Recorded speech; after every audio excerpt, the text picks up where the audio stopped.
सखी उतारा पावे जाई के बहरा सैया छौड़ी ना चाहवे भर लगन घर नहीं आवे भतार खाली डीजे बजावे भर लगन घर नहीं आवे भतार खाली डीजे बजावे हमर जवानी सखी उतारा पावे जाई के बहरा सैया छौड़ी ना चाहवे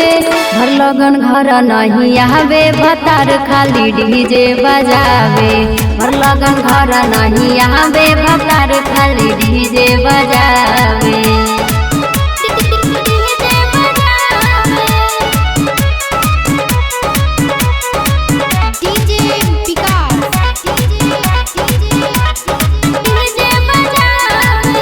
आगे कैसे बताइयो सखी दिलवा के बतिया छोटके देवर संगे कटहरतिया हाँ कैसे बताइयो सखी दिलवा के बतिया छोटके देवर संगे कटहरतिया करयो फोन जब नहीं उठावे खाई के जरा दाऊ गर्दा उड़ावे भर लगन घर नहीं आवे भतार खाली डीजे बजावे भर लगन घर नहीं आवे भतार खाली डीजे बजावे। मिक्स बाय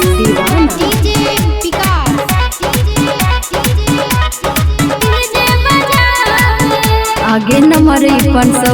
छौड़ी पर लुटावे हमर जवानी सखी सुखले सुतावे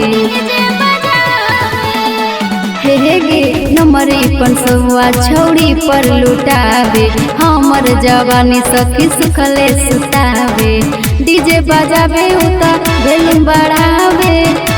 बढ़ा के सैया मूड बनावे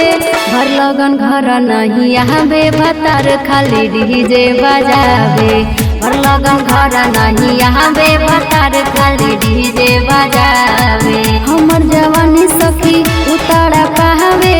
जाई के बहरा सैया छौड़ी ना चाहवे भर लगन घर नहीं आवे भतार खाली डीजे बजावे भर लगन घर नहीं आवे भतार खाली डीजे बजावे।